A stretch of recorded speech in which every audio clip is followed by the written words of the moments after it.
하나님의 말씀은 욥기 38장 1절에서 18절입니다. 드디어 이제 하나님이 등장하셨습니다. 자, 지금부터 42장 6절까지는 하나님이 말씀하시는 것입니다. 하나님이 말씀하십니다. 자, 지금까지는 사람들의 이야기였고 이제 하나님께서 직접 말씀하시는 참으로 놀라운 장면이 펼쳐집니다. 욥기 38장 1절 그때 여호와께서 폭풍우 가운데서 욥에게 말씀하여 이르시되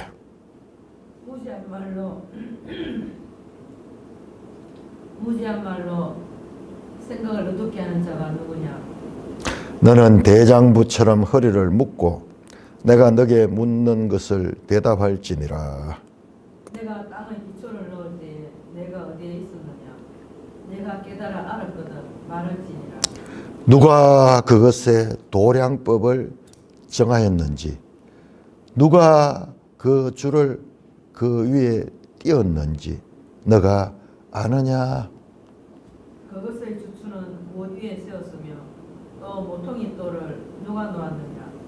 그때 새벽 별들이 기뻐 노래하며 하나님의 아들들이 다 기뻐 소리 질렀느니라. 바다가 그 모태에서 터져 나올 때에 문으로 그것을 가둔 자가 누구냐? 그때 내가 구름으로 그 옷을 만들고 흑암으로 그 강보를 만들고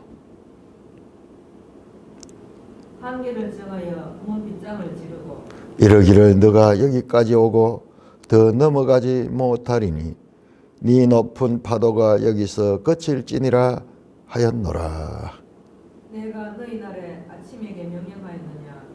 새벽에게 그 자리를 일러주었느냐?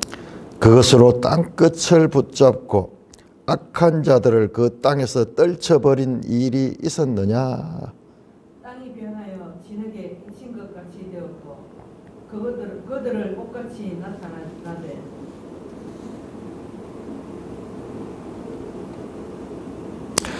악인에게는 그 빛이 차단되고 그들이 높이 든 팔이 꺾이느니라.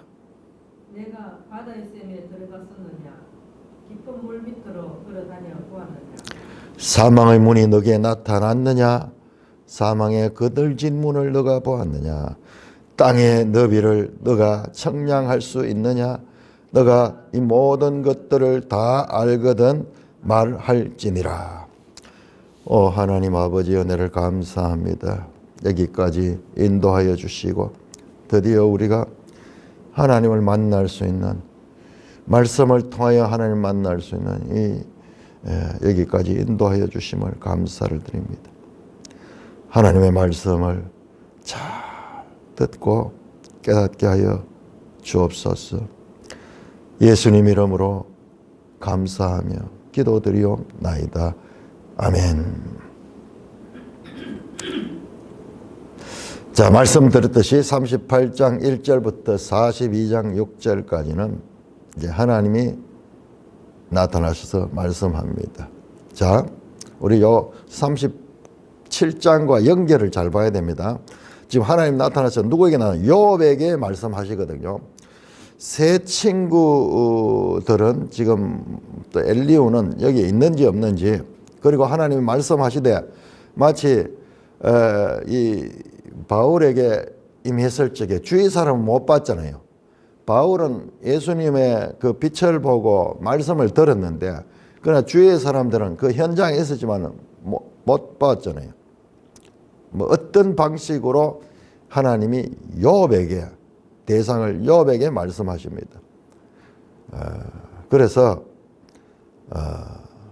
초월적 하나님의 임재와 그리고 말씀으로 역사하셨어요. 말씀으로 임하셨어요.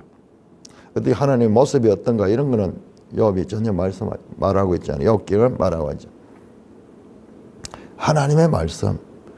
지금까지 3장에서 37장까지 사람들의 말이었는데, 사람들의 신학적 논쟁이었는데, 이제 그 신학적 대상이 되는 하나님이 오셔서 말씀하는 거야. 자, 이게 왜 하나님이 지금 욥에게 나타나서 말씀하시는가?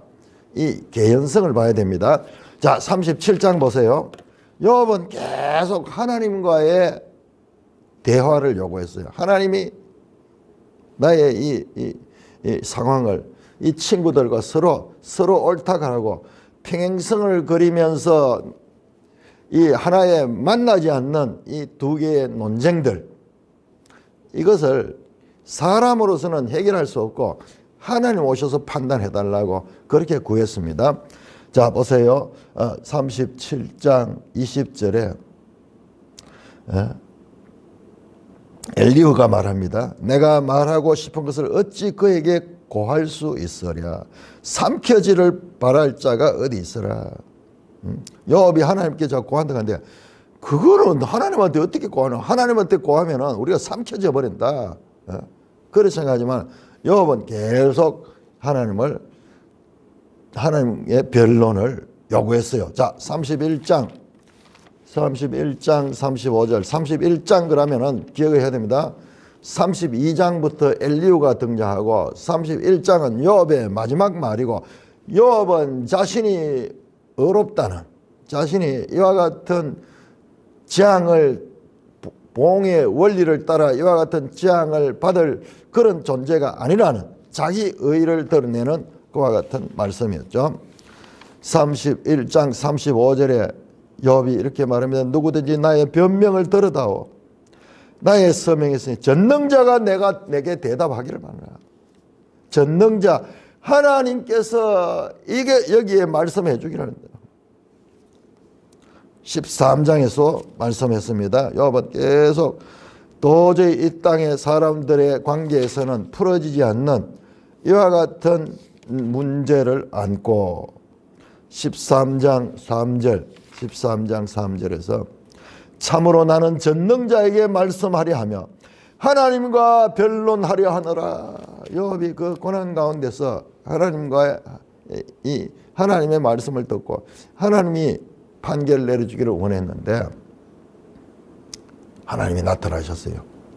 제 친구들은 하나님의 위대하심은 이야기했지만 하나님이 우리에게 말씀하시면 우리는 다 삼켜진다, 죽어버린다. 멀고 크고 위대하신 하나님으로만 알았지, 무섭고 두렵고 공포의 하나님으로 알았지, 사랑과 그리고 긍휼과 세미하신 하나님은 몰랐습니다. 욥은 그 환난 가운데도 그 하나님에 대한 이 나름대로의 이 깨달음이 있었던지 계속 하나님을 추구했습니다. 그래서 그냥 이게 툭 나타나는 것이 아니고 욥이 계속 하나님의 이 말씀을 듣기를 원했는데 이제 그 욥의 구하는 대로 하나님이 임하셨습니다. 하나님이 말씀하십니다. 무지한 말로 생각을 어둡게 하는 자가 누구냐? 자, 우리가 욥을 향해서 네가 말하는 무지한 말이다, 생각을 어둡게 한다. 그러니까는 우리가 뒤에 보면 욥이 지금까지 틀린 말을 했다 뭐 이런 식으로 회개하는 것과도 연결될 수 있는데 그런 차원이 아니에요. 앞으로 이제 하나님 말씀하겠지만 하나님의 영역에 대해서는 사람의 이 지혜로 알 수 없다는 것을 나타내는 거예요. 사람의 이 말들이요, 지혜로운 말인 것 같지만 무지한 거예요. 한마디로 사람의 지혜는 하나님의 지혜에 있어서 무지한 겁니다. 이게 고린도전서 1장에서 사도 바울도 그렇게 말씀하죠. 세상의 지혜, 사람의 지혜는 하나님의 지혜를 알 수 없고, 그리고 오히려 세상의 지혜가 하나님의 지혜보다 더 탁월하다고 생각한다는 거예요. 그래서 사도 바울이 말하냐, 하나님의 어리석음이 사람보다 지혜롭다. 사람의 지혜보다 낫다. 하나님의 어리석음 가는 거 이거는 형용 모순입니다. 하나님은 어리석음이 없어요. 하나님은 모든 것이 선하시고 지혜로우십니다. 모든 지혜의 결정체고 이 선하심의 결정체예요. 우리가 알지 못해서 그렇지요. 근데 하나님의 어리석음 가는 것은 형용 모순이거든요. 없거든요. 그런데 이제 예를 들자면 하나님이 어리석다 하더라도 사람의 지혜보다는 탁월하게 높다. 이 성경의 모든 가르침이잖아요. 내 생각은 너희 생각과 다르고 내 뜻은 너희 뜻이 다르다. 이사야에서 말씀하죠. 어디만큼 다르냐? 하늘과 땅 차이처럼 다르다. 그러니까 사람들이 말하는 거 이게 전부 다 자기들대로는 지혜롭다고 이야기하고 있지만 이게 한마디로 무지하다. 그래서 하나님이 질문하는 거예요. 질문, 수사 의문문으로 계속 질문하는데 하나님은 먼저 창조에 대한 하나님의 질문이 나옵니다. 너는 대장부처럼 허리를 묶고 내가 묻는 것이 대답하라. 지금 계속 하나님이 이제 질문하는데 여기에 욥이 대답할 것이 아무것도 없어요. 아무것도. 아느냐? 몰라요. 있었느냐? 없었어요. 모두 100가지의 질문이 있어도 답은 우리 인간 편에서는 모른다고. 그리고 하나님 편의 답은 하나님. 100가지 질문에 인간은 알지도 못하고 답할 수 없는 모든 것은 그 답은 하나님이야. 하나님만 알 수 있는 거예요. 그래서 지금 하나님의 이 섭리에 대한 그런 이 사람들의 논쟁에 하나님은 그 누가 맞느냐, 누가 틀렸느냐 거기에 대해서 말씀하지 않습니다. 자, 우리 생각에는 이 친구들 앞에 나타나가지고 저 하늘의 천상의 회의 가운데서 사탄에게 이와 같이 해서 이런 일이 일어났다 이렇게 말씀하지 않아요. 하늘 회의의 결정으로 이런 일이 났다 이렇게 우리 생각에는 풀어주면은 그러면 문제가 다 해결될 텐데 그렇게 말씀하지 않아요. 그러니까 우리는 이 욥기를 통해서 사탄의 존재에 대해서 우리가 과도하게 의미를 부여하면 안 됩니다. 우리가 어떤 사람들은 사탄의 존재에 대해서 과도하게 의미를 부여 모든 것이 사탄이 그랬다. 병드는 것도 사탄이 그랬고 그 다음에 내가 실수하는 것도 사탄이 나를 유혹해가지고 그때 넘어졌다. 그렇게 이야기하면서 모든 책임을 사탄에게도 돌리고요.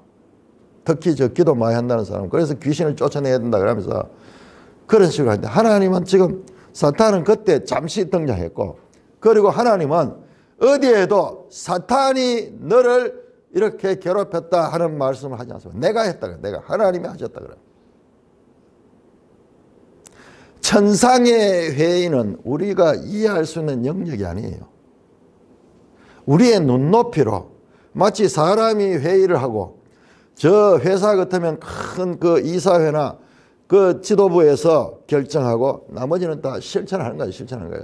그런 것처럼 거기에 하늘의 뜻과 이 땅에서 일어나는 일들을 우리가 이해할 수 있는 눈높이에 맞추어서 보여준 것이지 그건 우리 논리로 해석되는 부분이 아니에요. 그걸 우리 논리로 정리하면 이 모든 것은 사탄이 잘못했다. 사탄이 잘못했다. 그리고 그 사탄을 허락하신 하나님이 잘못했다. 여러분 그런 식으로 들어가면은 우리 창세기 3장의 모든 범죄도 그렇게 이해되냐. 하나님이 왜 뱀을 그렇게 만들었어? 왜 하나님께서 또 선악과를 그렇게 만들었어? 이러면서 모든 것을 하나님께로 책임을 돌리게 되는 거예요. 그래서 그런 식의 이제 욥기를 보면은 그게 얼마나 잘못된가.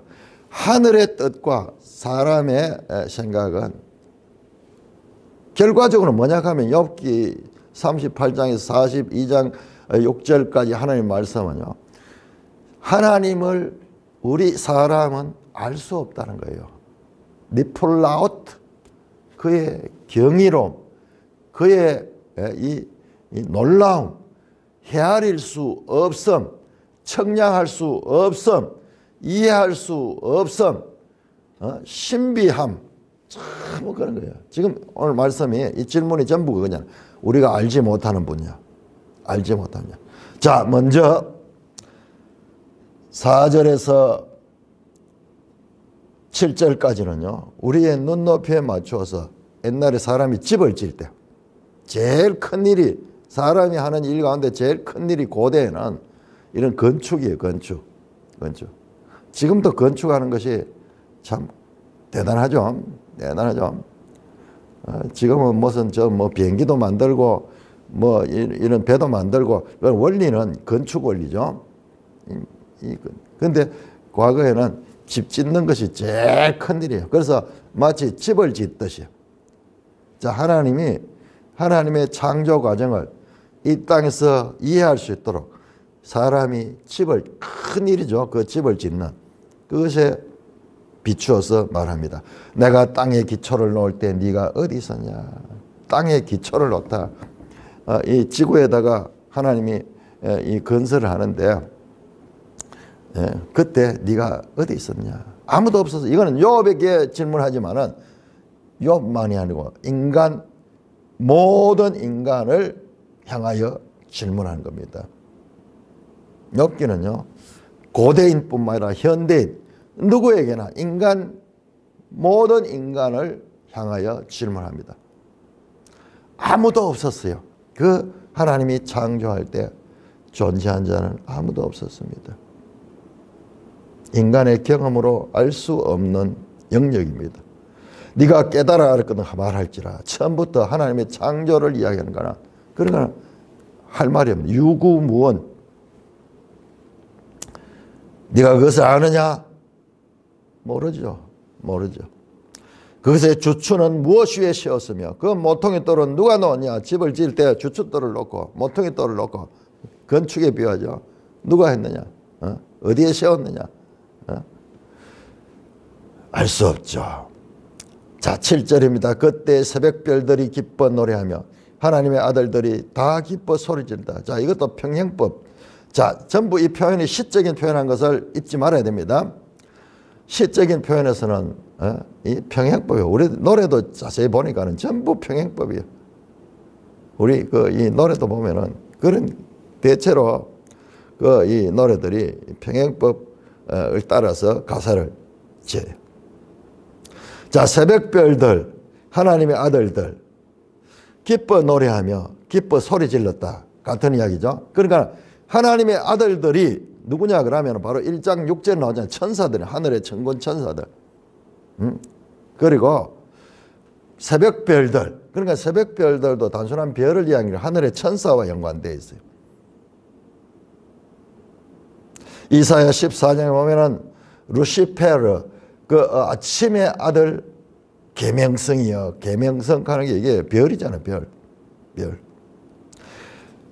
이사야 14장 13절에 이 계명성이, 이 별 가운데 하나인 이 계명성이 이 루시페르인데 이게 사탄이에요. 사탄이. 어떤 욕심을 가지냐 그러면은 하나님의 뭇별 위에 자기가 더 높이 올라가려고 했다. 그러니까 우리가 여기서 새벽별들은 하늘의 존재를 가리키고 있다. 천사적인 그런 존재를 가리키고 있다. 더 이상 우리에게 정보가 없어요. 그 하늘에 대해서는. 아마 알려줘도 우리가 알 수가 없을 거예요. 알 수 없을 거예요. 그래서 우리가 볼 수 있는 하늘의 저 별들처럼 새벽별들, 모닝스타네요. 모닝스타. 그 별의 수가 얼마나 많은지. 그리고 고대인, 오늘 현대인도 마찬가지고 별을 관찰하고 이러지만 우리가 모르잖아요.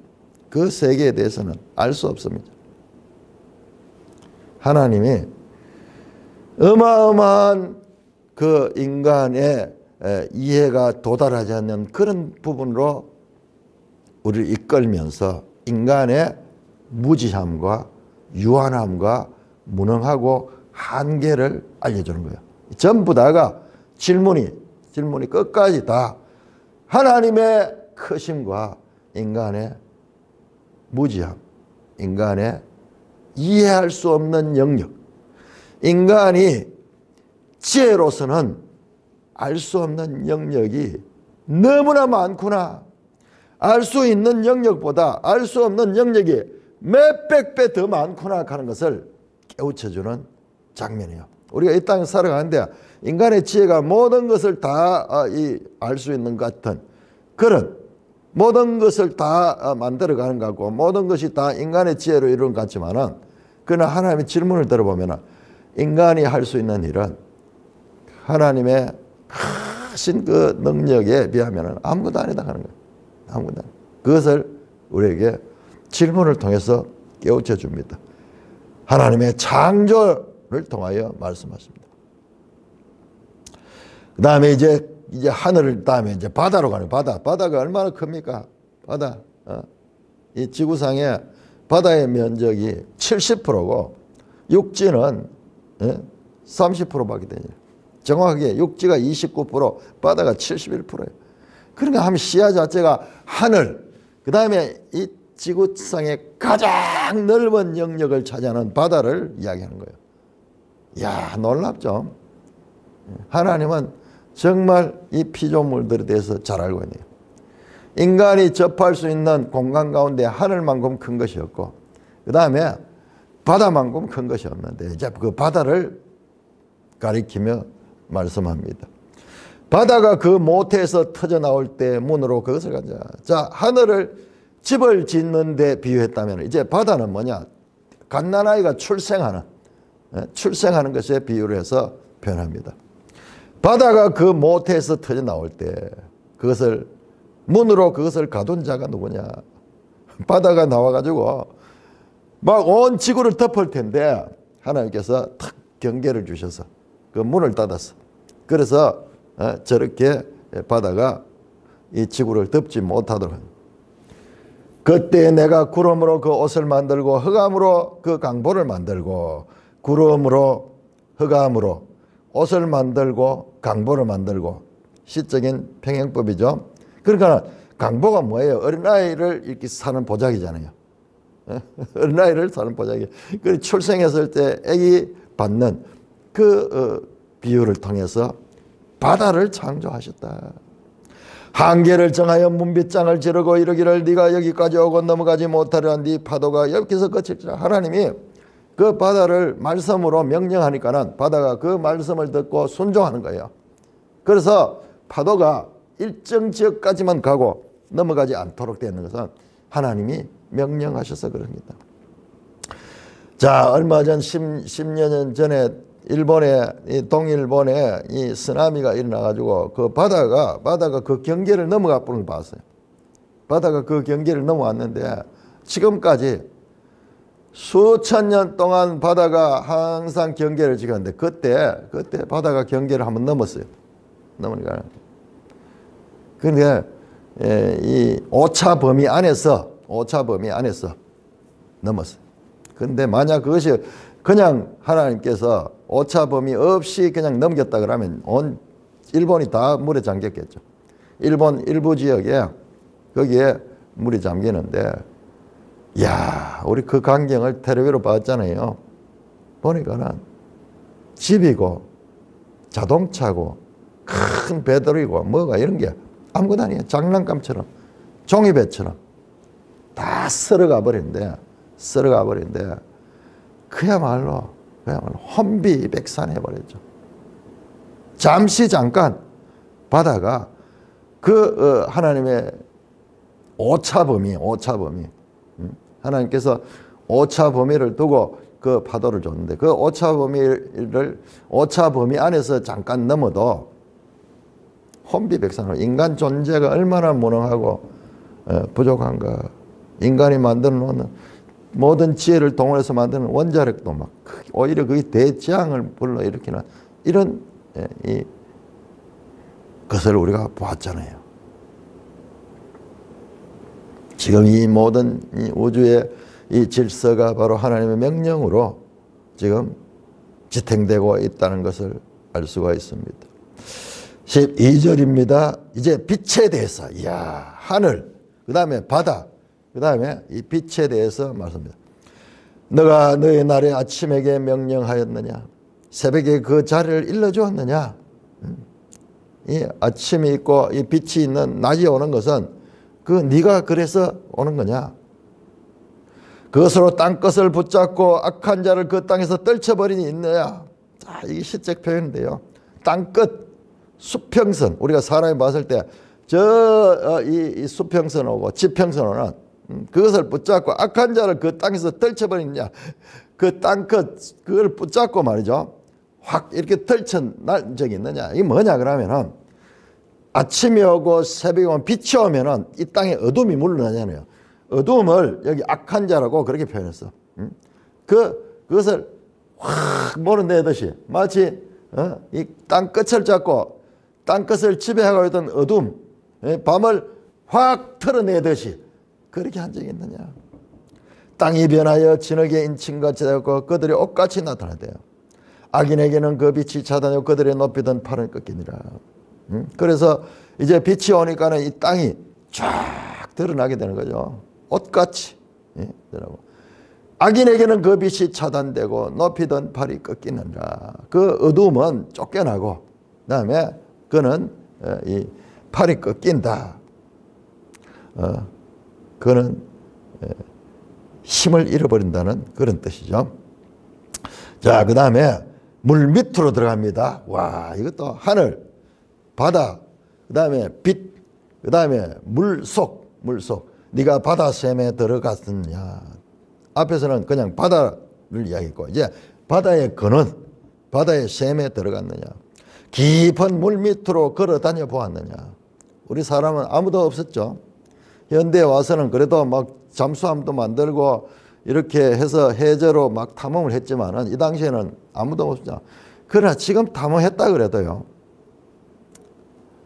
이것은 일부예요, 일부. 사망의 문이 내게 나타났느냐? 사망의 그늘질 문을 네가 보았느냐? 저 지하에. 그 다음에 우리가 죽음을 경험한 사람 아무도 없잖아요.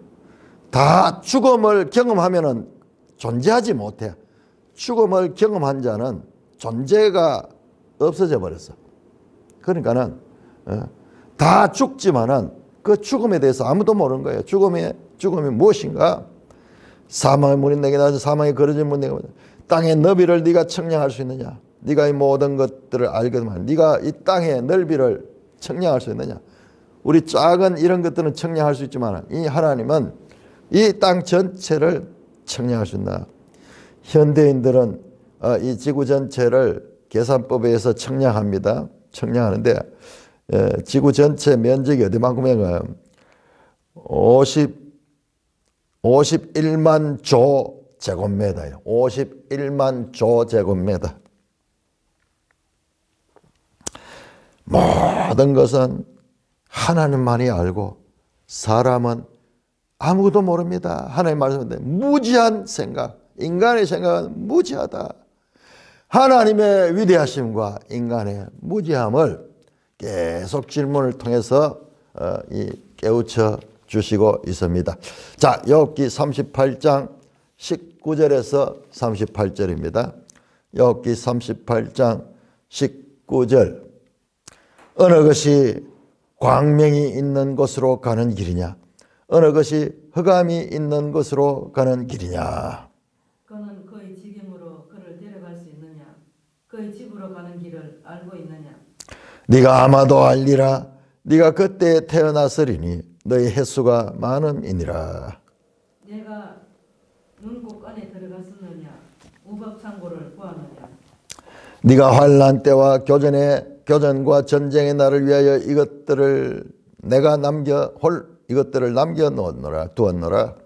광명이 어느 길로 뻗치며 폭풍이 어느 길로 땅에 흩어지느냐?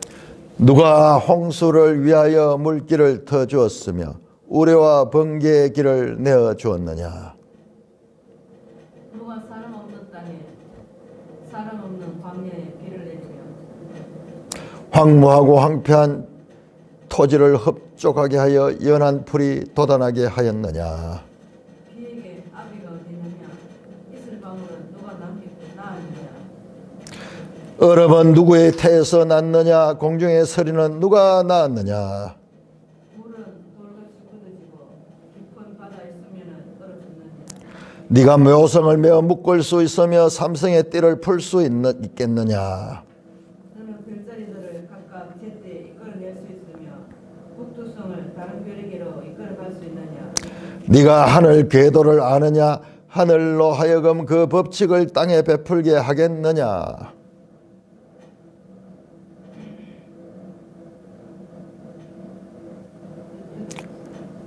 34절. 너가 목소리를 구름에까지 높여 넘치는 물이 너게 덮이게 하겠느냐.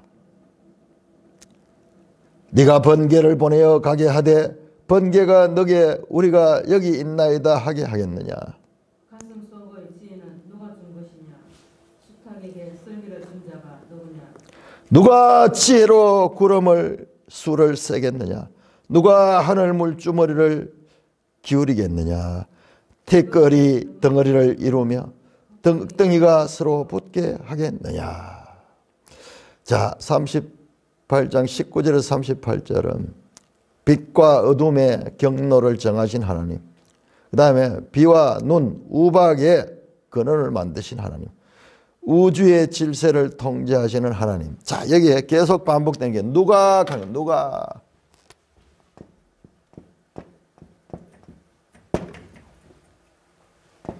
히브리어로 미 강한 미 계속 누가.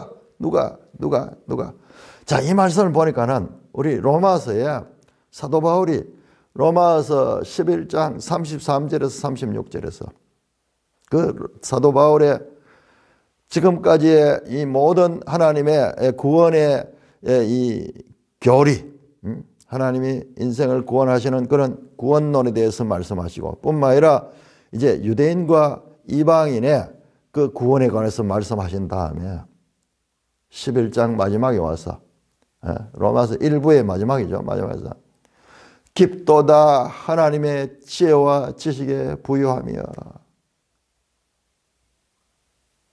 누가 그 하나님을 알 수 있느냐. 누가 들여가지고 그에게 기쁨이 되겠느냐.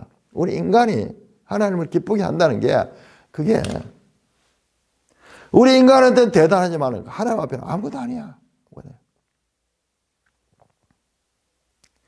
깊도다 하나님의 지혜와 지식의 부유함을 지금 하나님께서 말씀하시는 그 바울의 그 짧은 말씀에는 바로 그 내용이 이 구약 성경의 이 욥기에 이와 같은 이 몇 군데 나와요. 이사야 40장에도 나오고 몇 군데 이와 같은 그 이 수사 의문문으로 하나님의 위대하심을 말씀하는데요. 비록 바울은 짧게 한 3절에 걸쳐 가지고 그 말씀을 하지만은 만물이 주께로 나오고 주로 인하고 주께로 돌아갑니다. 이 깨달음, 그 깨달음, 이게 하나님의 위대하심, 하나님의 지혜와 지식의 부요하심에서 나온 것입니다. 시간적으로 인간이 창조되기 전에 이루었던 것, 그 다음에 공간적으로 인간이 갈 수 없는 곳에 대한 그와 같은 말씀. 욥과 우리는 하나님의 어떠한 질문에도 예라고 대답할 수 없는 거야. 아무도 없는 거야. 그러나 창조주 하나님의 지혜를 인정하고 내 지혜의 한계를 고백하게 됩니다. 지금 이 모든 질문들은요, 하나님의 지혜의 광대하심과 그 반면에 인간의 무지를 고백해야 되는 그와 같은 질문입니다. 19절입니다. 어느 것이 광명이 있는 곳으로 가는 길이냐? 어느 것이 흑암이 있는 곳으로 가는 길이냐? 너는 그 지경으로 그를 데려갈 수 있느냐? 그의 집으로 가는 길을 알 수 있느냐? 21절은요. 반어법입니다. 네가 아마도 알리라. 너가 그때 태어났으리니 너의 횟수가 많음이라. 이거는 조롱하는 거예요. 반어법으로. 네 알 수 있을 거야. 네 이미 그때 태어났으니까. 네가 횟수가 많으니까. 아니 사람이 횟수가 욥은 참 오래 살았죠. 오래 살아도 200년은 못 살았어요. 그런데 우리는 100년, 200년 어마어마하지만 하나님의 시간 속에서는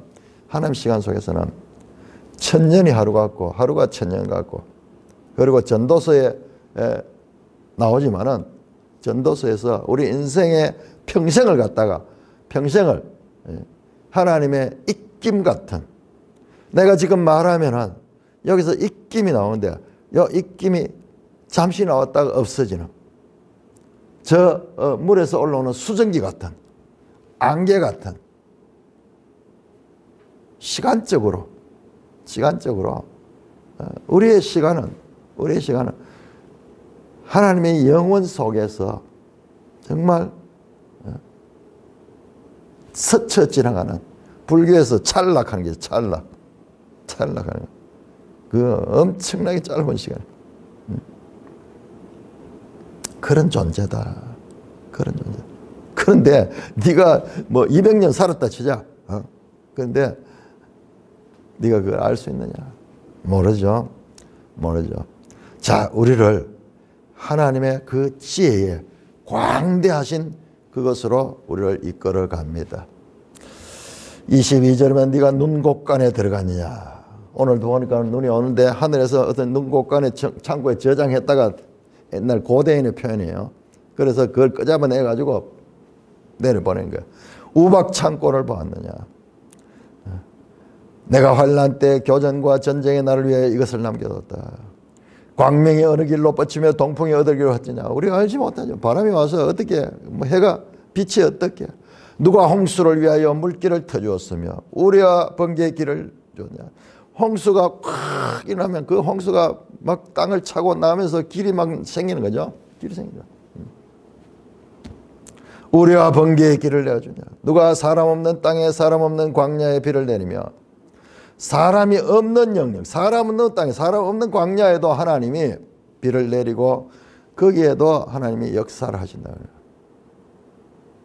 그냥 우리의 영역 바깥에까지도 하나님이 통치하신다는 것을 알립니다.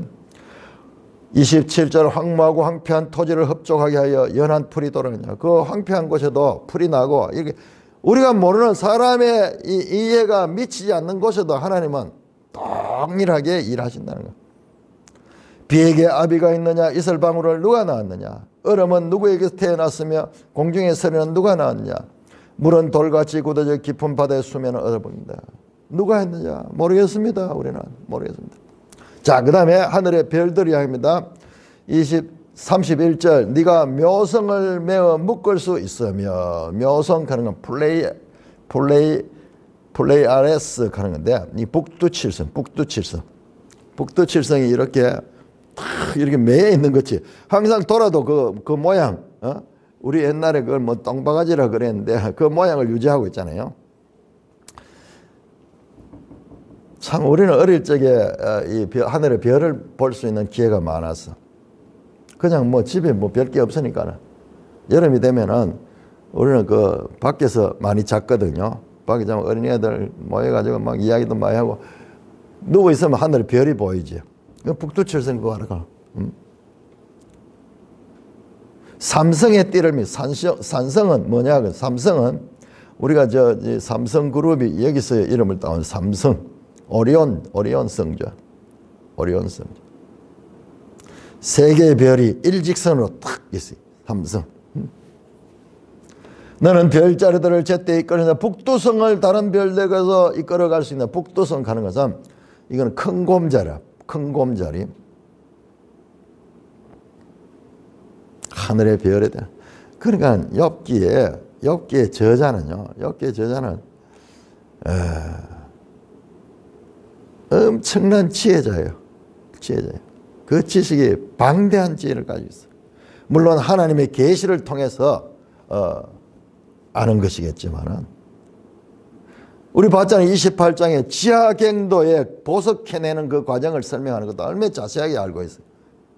그런데 지금 저 하늘의 천문학까지 33절 네가 하늘의 궤도를 아느냐 하늘로 하여금 그 법칙을 땅게 볼 거예요. 하나님 말씀하신 것을 지금 기록하는 거죠. 네가 목소리를 구렁이까지 높이 넘치되 물이 내겐 덮이게 하겠느냐. 네가 번개를 보내어 가게 하되 번개가 내게 우리가 여기 있나이다 하게 하겠느냐. 가슴 속에 지혜는 누가 주냐. 이제는 저 하늘뿐만 아니라 이제 마음속으로 들어갑니다. 우리 인간 중에서 가장 지혜로웠던 철학자를 하나 들라 그러면은 그 17세기, 18세기에 그 독일의 철학자 칸트 이야기를 많이 하는데, 칸트가 앞에서 말씀드렸죠. 인간이 알 수 있는 것은 알 수 있는 영역이고 알 수 없는 영역, 트랜센덴탈 테오리, 알 수 없는 영역, 초월적 영역은 인간이 이해가 안 되는 부분이에요. 그거는 우리가 모른다고 해야 된다. 그것을 정리했는 게 그게 위대한 사상이에요. 위대한 사상. 어디까지 알 수 있으며 어디까지는 그 이상은 알지 못한다는 것을 아는 것이 위대한 철학 사상의 이 발견이었어요. 그런데 그 칸트가 나중에 무슨 이야기 했냐면, 우리가 알 수 없지만 내 속의 양심이나 저 하늘의 초월적인 영역에 저 별들이 운행하는 거 보면은 우리의 생각은 거기에 미치지 못하지만은 그 하늘의 별과 내 속에 양심이 존재하는 거 보면 신존재를 요청한다. 반드시 있어야만 될 것이다. 신존재가 없이는 이런 일이 있을 수는 없었다 하는 그것이 단지 내가 요청된다는 그런 표현을 통해 가지고 그 이야기인데 똑같네요. 지금 뭐 별을 이야기하고 그 다음에 수탉에게 우리 가슴 속의 지혜, 우리 생각, 양심 뭐 이런 것도 우리가 이렇게 생각하고 우리가 깨닫고 말하고 이게 어디서 나왔는 걸까? 수탉에게 설기를 준 자가 누구냐? 수탉에도 설기가 있어. 자, 우리 닭의 세계를 보면 닭의 그 질서가 있습니다. 특히 수탉은 전체를 대표하면서 그 위험이 얼마나 대단한지 몰라요. 그 자기 무리들을 통제를 하면서 질서를 딱 깎고 통제를 해요. 누가 지혜로 구름의 수를 세겠느냐? 누가 하늘 물주머니를 기울이겠느냐? 하늘에 물주머니, 비가 오고 이런 거 보면 하늘에 물주머니가 있어. 그걸 기울이니까는 이제 비가 오듯이 그런 표현이죠. 우리의 눈높이에 맞추어서 티끌이 덩어리를 이루며 흙덩이가 서로 붙게 하겠느냐? 이 땅에 있는 이 땅들이 사실 알고 보면 전부 티끌로 이루어져. 그 티끌들이 뭉쳐져서 흙덩이 돼요. 이것을 누가 할 수 있겠느냐? 아무도 할 수 없다. 오직 하나님만이 할 수 있다는 말씀을 하고 있습니다. 자, 38장 39절에서 39장 30절까지 우리 읽기만 하겠습니다. 읽으면서 그대로 보겠습니다. 자, 하나님의 놀라운 지혜에 대한 말씀입니다. 자, 욥기 38장 39절 교독합니다. 38장 39절부터 39장 30절까지 그냥 읽겠습니다. 38장 39절 너가 사자를 위하여 먹이를 사냥하겠느냐? 젊은 사자의 식욕을 채우겠느냐? 그것들이 굴에 엎드리며 숲에 앉아 숨어 기다리느냐? 까마귀 새끼가 하나님을 향하여 부르짖으며 먹을 것이 없어서 허우적거릴 때 그것을 위하여 먹이를 마련한 이가 누구냐? 산 염소가 새끼 치는 때를 내가 아느냐? 암사슴이 새끼 낳는 것을 내가 본 적이 있느냐? 자, 여기에 산염소, 암사슴, 이건 전부 다 산의 덜짐승을 해요. 덜짐승. 우리 사람 가축이 아니에요. 그것이 몇 달 만에 만삭이 되는지 아느냐? 그 낳을 때를 아느냐? 그것들은 몸을 부풀리고 새끼를 낳으니 그 괴로움이 지나갔고 그 새끼는 강하여져서 빈들에서 크다가 나간 후에는 다시 돌아오지 아니하느니라. 이에 들나귀를 너와 자유롭게 하셨나니 들나귀를 놓아 자유롭게 하였느냐? 누가 빠른 날개의 매인 것을 풀었느냐? 인간의 이해력을 넘어가는 그런 그 야생 짐승들, 그것들도 다 하나님의 섭리를 따라 살아가고 있습니다. 6절 그것들을 내가 그것을 집으로 소금 땅을 그것이 사는 처소로 삼았느니라. 들나귀는 성읍에서 짓거리는 소리를 비웃나니 나귀 치는 사람이 지르는 소리는 그것에게 들리지 아니하며. 이거 뭐냐 그럼 들나귀죠. 들나귀. 성읍은 사람들이 모여 사는 것이잖아요. 그러니까 이 들나귀는 사람들하고 상관없이 자기대로 사는 거예요. 초장 언덕으로 두루다니며 여러 가지 푸른 풀을 찾았느니라.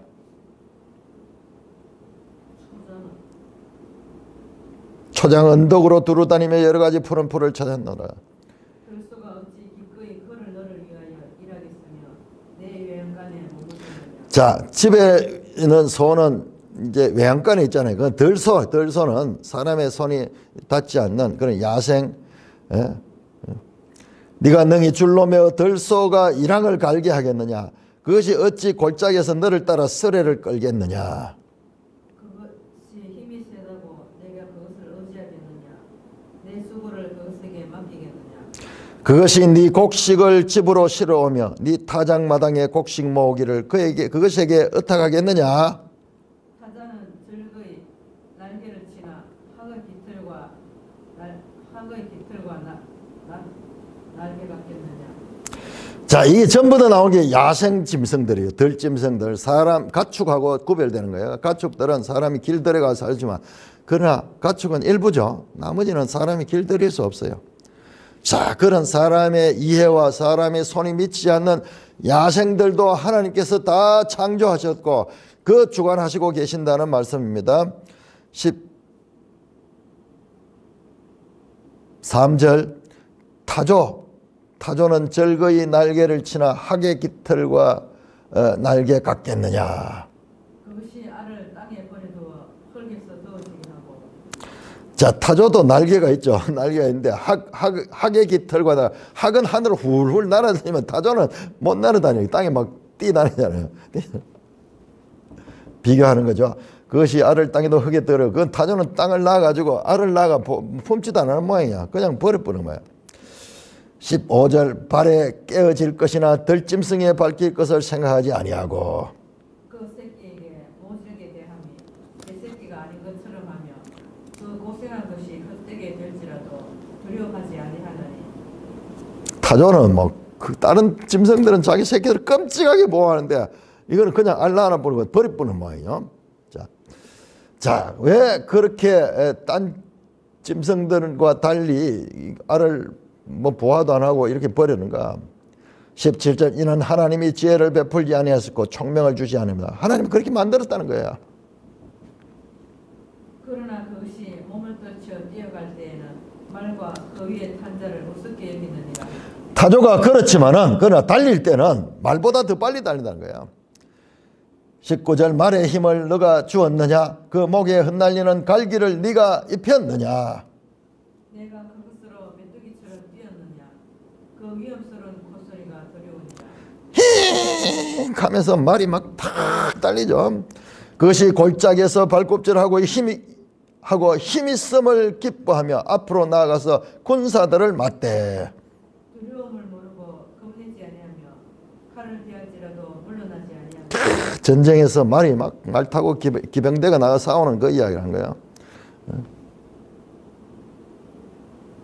그의 머리 위에서는 화살통과 빛나는 창과 투창이 번쩍이며 땅을 삼킬듯이 명일에 성내며 나팔 소리에 머물러 서지 아니하고. 나팔 소리가 날 때마다 힝힝 울며 멀리서 싸움 냄새를 맡고 지휘관들의 호령과 외치는 소리를 듣느니라. 매가 떠올라서 날개를 펼쳐 남쪽으로 향하는 것이 어찌 내 지혜로 말미암음이냐.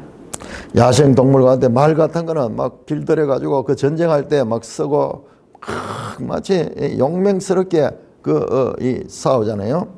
자, 매도 그렇고 독수리가 공중에 떠서 높은 곳에 보금자리를 만드는 것이 어찌 내 명령을 따름이냐. 그것이 남들이지에 집을 지으며 뾰족한 바위 끝에 끝이나 험준한 데 살며 거기서 먹이를 살피나니 그 눈이 멀리 봄이며 그 새끼들도 피를 빨아니 시체가 있는 곳에는 독수리가 있느니라. 매가 하늘에서 그리고 독수리가 집을 잡는데 복음제를 어디나 만드냐? 낭떠러지. 그런데 집을 져. 그런데 이제 험준한 삶을 살아. 거기서 또 먹이를 살피고 그 눈은 멀리 살피는 자 이와 같은 야생동물들 인간과는 전혀 무관하게 야생의 세계가 있는데 그 세계도 다 하나님께서 그들에게 살아갈 수 있도록 하셨다. 과연 인간이 할 수 있는 영역이 이 하나님의 지혜에 비했을 때 아무것도 아니구나. 인간은 무지하고 그 다음에 무능하고 그리고 인간은 연약한 존재구나. 반면에 하나님은 크시고 위대하시고 유능하시고 전능하신 분이시구나. 계속 하나님이 나타나셔서 수사 의문 질문을 통하여서 그와 같은 하나님의 위대하심을 드러내시고 계십니다. 자, 이것을 통하여 하나님 하실 말씀이 뭐예요? 뭐죠? 지금까지 이 땅에서 인간들이 하는 이 모든 이야기들은 그것은 무지한 것이다. 참 하나님의 지혜를 만날 적에 인간의 지혜는 참으로 무기력하고 한마디로 무지한 것이다. 무식한 것이다.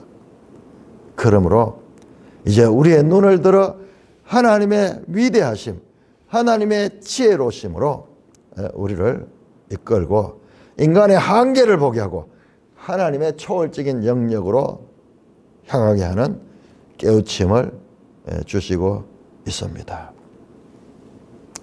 찬송가 79장입니다.